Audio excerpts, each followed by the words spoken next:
When the decomposing body of a Royal Marine carrying a black attaché chained to his wrist was found off the coast of Huelva, Spain in April of 1943, German spies were quickly notified. Although Spain was neutral, they allowed the Germans to take a look at the briefcase before notifying the British that one of their own had been found. What the Germans discovered among the papers of the deceased Marine was quite the coup. The Allies were about to invade Greece and Sardinia, and thus Hitler quickly reinforced these locations.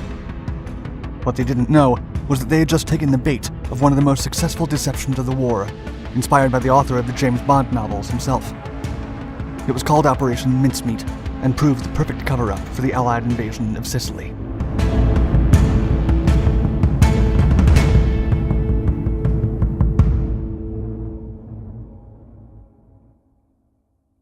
The Trout Memo. Mere weeks after Germany invaded Poland and was joined by the Soviet Union to take over its territories in September of 1939, France and the United Kingdom were getting ready for war. On September 29th, British Rear Admiral John Godfrey, the Naval Intelligence Division head, released a unique piece of writing. It was titled The Trout Memo, and it made quite the headlines. The document compared the deception of an enemy during wartime with fly fishing, and contained different options on how to lure the Axis into cunning traps. The piece was actually written by Godfrey's assistant, Lieutenant Commander Ian Fleming, who would later rise to fame as the author of the James Bond novels. In its introduction, the memo read, quote, "The trout fisher casts patiently all day. He frequently changes his venue and his lures.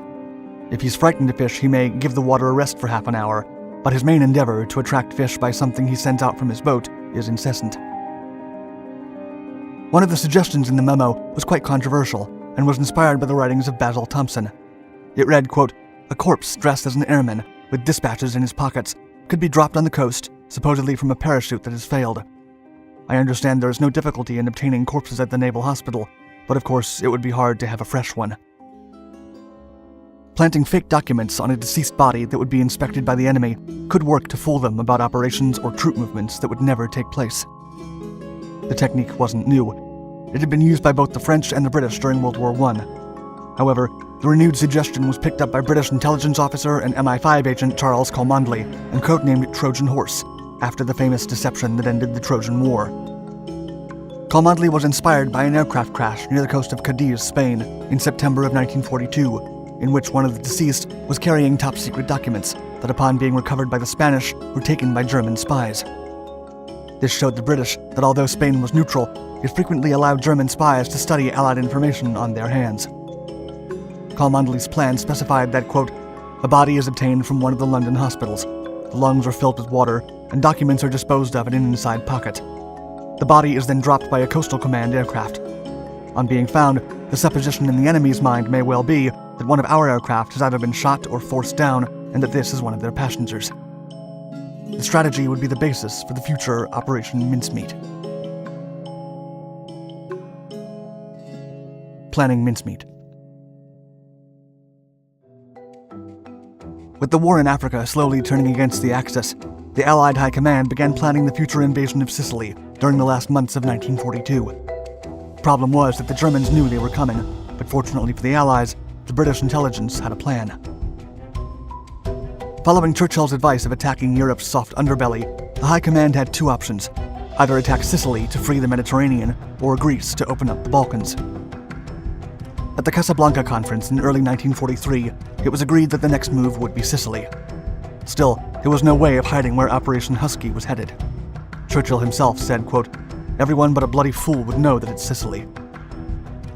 Cholmondeley's Trojan Horse plan was then brought up, and Naval Intelligence Officer Ewan Montague was assigned to work with him on the plan. Operation Mincemeat and Operation Barclay were then born.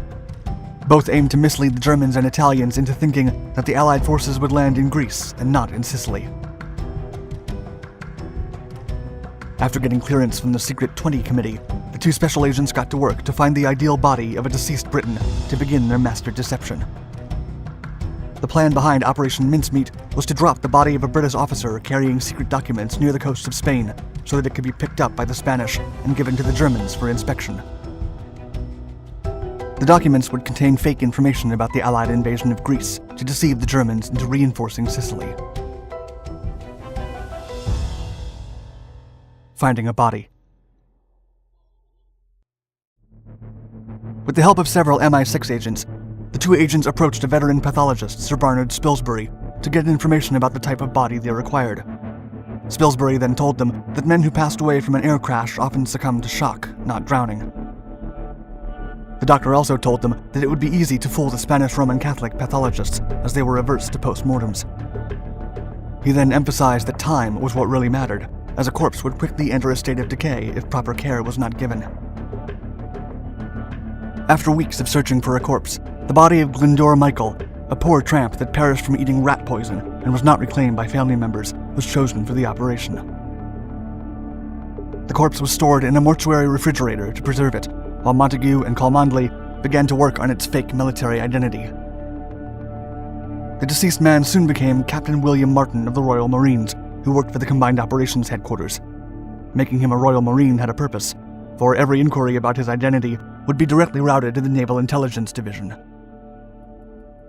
Montague and Cholmondeley readied the fake paperwork, and even included photographs of a fake fiancé, some love letters, a receipt of an engagement ring, and a phony letter from the captain's father. A special ink that remained legible after immersion in water was used in all the documents. The last detail was a photograph for Captain Martin's naval identity, and it was provided by another MI5 agent who greatly resembled the deceased man. After the identity and outfit for the Royal Marine became as accurate as possible, the agents began writing the deception documents. The objective was to have a document that contained the overall details of the false plans of landing in the Balkans in casual but clear writing. The document was allegedly written by Lieutenant General Sir Archibald Nye from the Imperial General Staff to Sir Harold Alexander, General of the 18th Army Group in Algeria. After several attempts, Montague and Cholmondeley found a natural writing tone that felt real. The essence of the letter was resumed in the last paragraphs, which read, quote, "We have recent information that the Germans have been reinforcing and strengthening their defenses in Greece and Crete, and the Chief of the Imperial General Staff felt that our forces for the assault were insufficient. It was agreed by the Chiefs of Staff that the 5th Division should be reinforced by one brigade group for the assault on the beach south of Cape Araxos, and that a similar reinforcement should be made for the 56th Division at Kalamata." The team then stored the documents in an official briefcase instead of the corpse's jacket pockets, and it was attached to the jacket by a leather-covered chain to prevent it from drifting away. Once everything was ready, the submarine HMS SERAPH was chosen to deliver the body near the coast of Huelva, Spain. The fate of Operation Husky and the invasion of Sicily now depended on the recovery of a deceased fake Royal Marine. A body found. After taking advice from the Navy's hydrographer, Montague and Cholmondeley launched Operation Mincemeat on April 17, 1943. Huelva was chosen because Adolf Klaus, a member of the Abwehr, was a highly active agent in that particular zone, which ensured that the Germans would pick up the message. During the morning of April 17th, the body of Captain Martin was fully dressed and ready for transport in a canister filled with dry ice to preserve it. It was then taken to Greenock, Scotland, where it was transferred to HMS SERAPH on April 19th. Her captain told the crew that the canister contained a remote meteorological device that would be employed in Spain. 10 days later, on April 29th, SERAPH approached the coast of Huelva and surfaced at 4 a.m. the next day. After the canister was brought up to the deck, only a few officers remained to lower the body of Captain Martin into the water. Minutes later, the captain sent a message to the Admiralty, simply noting, quote, "Operation Mincemeat completed."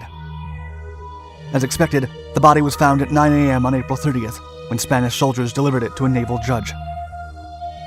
The British consul was informed by the Spaniards of the recovery and sent a series of diplomatic cables. The consul was aware that they were being intercepted by the Germans and emphasized that the briefcase had to be recovered at all costs. Meanwhile, nothing strange was found in Captain Martin's autopsy, and he was buried with honors at a local cemetery on May 2nd. The briefcase was then sent to Madrid, where Admiral Wilhelm Canaris, the head of the Abwehr, personally intervened to persuade the Spanish to surrender the documents. Consequently, the German agents were allowed to read the top-secret letters and inform the Reich of the imminent Allied offensive on Greece. Days later, the briefcase and its contents were returned to the British, but the message had already made its way back to Hitler. On May 14, 1943, Admiral Dönitz met the Führer to discuss his visit to Mussolini. During the meeting, he talked with Hitler about the Mincemeat document. The Fuhrer told Mussolini that Greece, Corsica, and Sardinia had to be reinforced with additional divisions because an Allied offensive was imminent. He then sent General Rommel to Salonika. The German intelligence soon realized they had been deceived, but it was too late. On July 9th, Sicily was invaded, and the German garrison of 65,000 men succumbed to the more than 400,000 American and British forces ready to fight. Thank you for watching our video. Please like and subscribe to our Dark Documentaries channels to find more exciting historical content. And let us know in the comments below what you think of this unique operation inspired by Ian Fleming himself.